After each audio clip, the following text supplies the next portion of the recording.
Em 1969, um homem manipulador e carismático com o poder de transformar a mente das pessoas.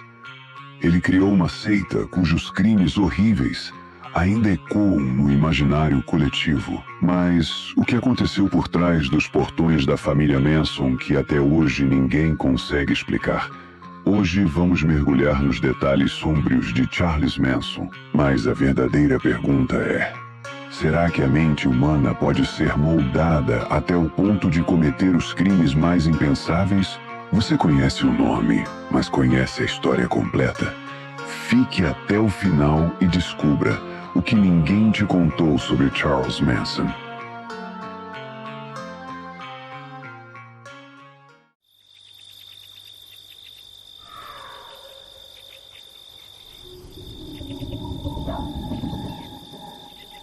Para entender como Charles Manson se tornou o líder de uma seita mortal, precisamos voltar ao início.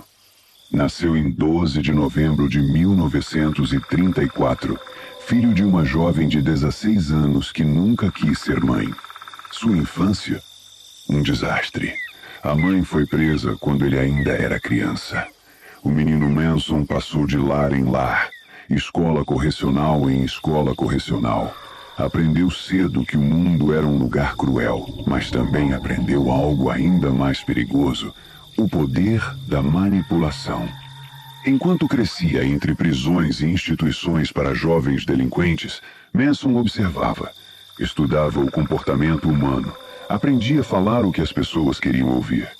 Ao sair da prisão nos anos 60, ele não era mais um simples criminoso.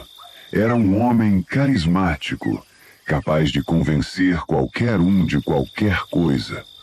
E em uma época de revolução cultural, ele encontrou o palco perfeito para sua ascensão. O verão do amor, a era hippie. Enquanto jovens se rebelavam contra o sistema, Charles Manson oferecia algo diferente. Um refúgio, um lugar onde não havia regras, onde tudo era permitido. Ele começou a reunir seguidores, principalmente jovens vulneráveis, que buscavam um propósito. Ele lhes dava drogas, música e promessas. Chamavam-no de Charlie, como se fosse um profeta. O que eles não sabiam era que ele os estava preparando para algo terrível. A família Manson se isolou em um rancho no deserto da Califórnia. Lá, Manson pregava sua visão distorcida de um apocalipse iminente. Ele acreditava que uma guerra racial destruiria a sociedade e que apenas ele e seus seguidores sobreviveriam para reconstruí-la. Mas essa guerra precisava de um empurrão. E esse empurrão veio em agosto de 1969. Na noite de 8 de agosto, Manson deu a ordem. Ele não precisaria sujar as mãos. Seus discípulos fariam o trabalho sujo. Susan Atkins, Tex Watson, Patricia Krenwinkel e Linda Kasabian partiram para uma mansão em Cielo Drive. O alvo, Sharon Tate, atriz e esposa do diretor Roman Polanski. A jovem estava grávida de 8 meses. O que aconteceu naquela noite foi um massacre brutal. Sharon e 4 amigos foram atacados sem piedade. No final, a casa estava tomada pelo horror e a palavra Pig escrita em sangue na porta. No dia seguinte, outro crime. Dessa vez, o casal LaBianca. A assinatura era a mesma. Brutalidade, palavras escritas em sangue, uma mensagem de caos. Manson queria que o mundo entendesse que algo estava para acontecer. Após os assassinatos brutais cometidos pela família Manson, uma cena macabra foi deixada para trás. Palavras escritas com o sangue das vítimas manchavam as paredes. Entre elas, frases como Political Pig e Helter Skelter.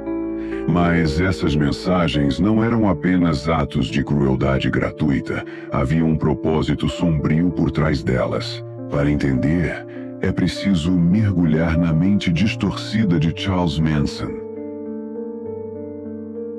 Ele acreditava que uma guerra racial estava prestes a começar. Um conflito entre negros e brancos que levaria ao colapso da sociedade. Ele chamou esse suposto apocalipse de Helter Skelter, inspirado na música dos Beatles do álbum branco, que ele interpretava como uma profecia codificada. Segundo Manson, os negros venceriam a guerra, mas seriam incapazes de governar.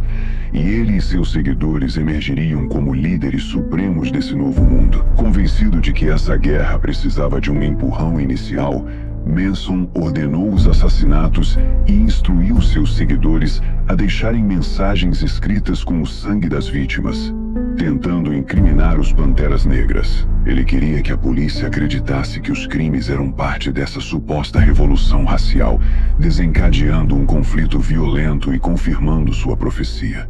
Mas, no fim, seu plano falhou. Em vez de mergulhar o país no caos, as pistas que ele deixou apenas ajudaram a ligar sua seita aos crimes.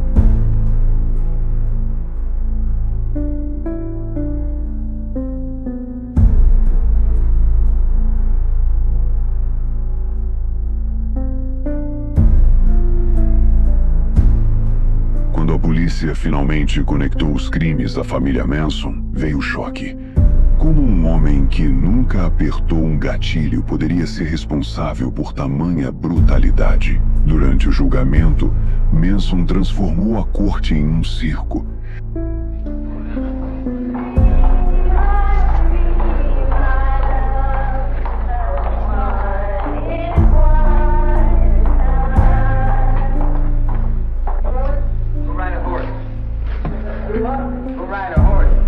Rasgava declarações, fazia discursos enigmáticos e até esculpiu um X na testa. Ele sabia que não precisava de uma faca para manter seu controle. Seus seguidores ainda o obedeciam cegamente. Em 1971, Charles Manson foi condenado à prisão perpétua.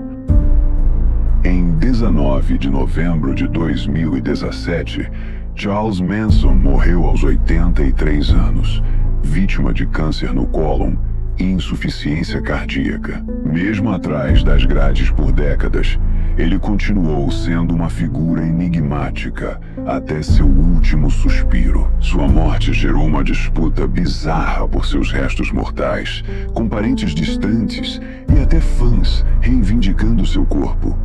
No fim, ele foi cremado e suas cinzas espalhadas em um local não revelado, mas Manson pode ter partido. Só que sua influência sombria ainda permanece. You today, 20 years later, and they still have no idea what you're about. Tell me in a sentence who you are.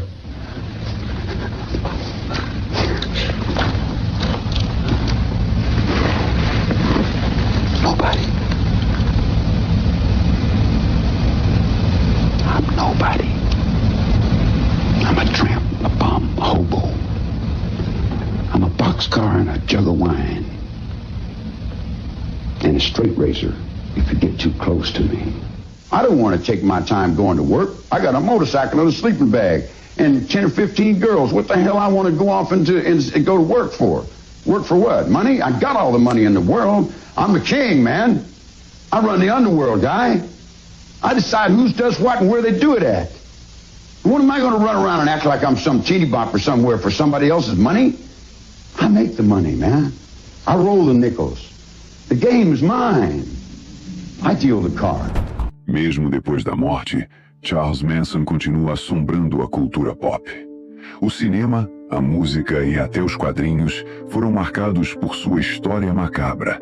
No cinema, filmes como Era Uma Vez em Hollywood e Helter Skelter exploraram seus crimes e seu culto. Em séries como Mindhunter, sua figura foi recriada de forma assustadoramente fiel. Na música, seu nome se mistura ao rock.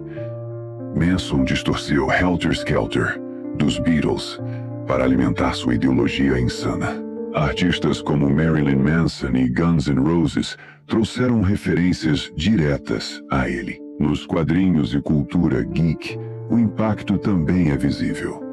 O Coringa, em algumas versões, assume ares de líder de culto, refletindo a influência do criminoso na ficção. Mesmo morto, Charles Manson segue como um símbolo do lado mais sombrio da humanidade, a prova de que palavras podem ser tão letais quanto facas. Manson está morto. Suas cinzas foram espalhadas, seu corpo se desfez com o tempo, mas seu nome, sua história, sua sombra, essas continuam vivas. No cinema, na música, nos quadrinhos, ele se tornou um ícone do mal, uma lembrança de que o horror não precisa de monstros sobrenaturais para existir. Ele nunca segurou uma faca, nunca puxou o gatilho, mas foi capaz de transformar jovens em assassinos usando apenas palavras. Seus seguidores foram presos, suas ideias desmascaradas, seu culto se desfez. Mas a pergunta que fica é: será que alguém como ele pode surgir novamente? Será que, neste exato momento, outro Charles Manson está por aí, esperando o momento certo para espalhar sua própria visão distorcida do mundo? Durma bem, se conseguir. E antes de sair, almas perdidas. Se você gostou desse episódio de Mentes Diabólicas, já deixa o like e se inscreve no canal para mais histórias macabras. Todo domingo, um novo mergulho na mente dos piores psicopatas da história. Nos vemos no próximo episódio, se tiver coragem.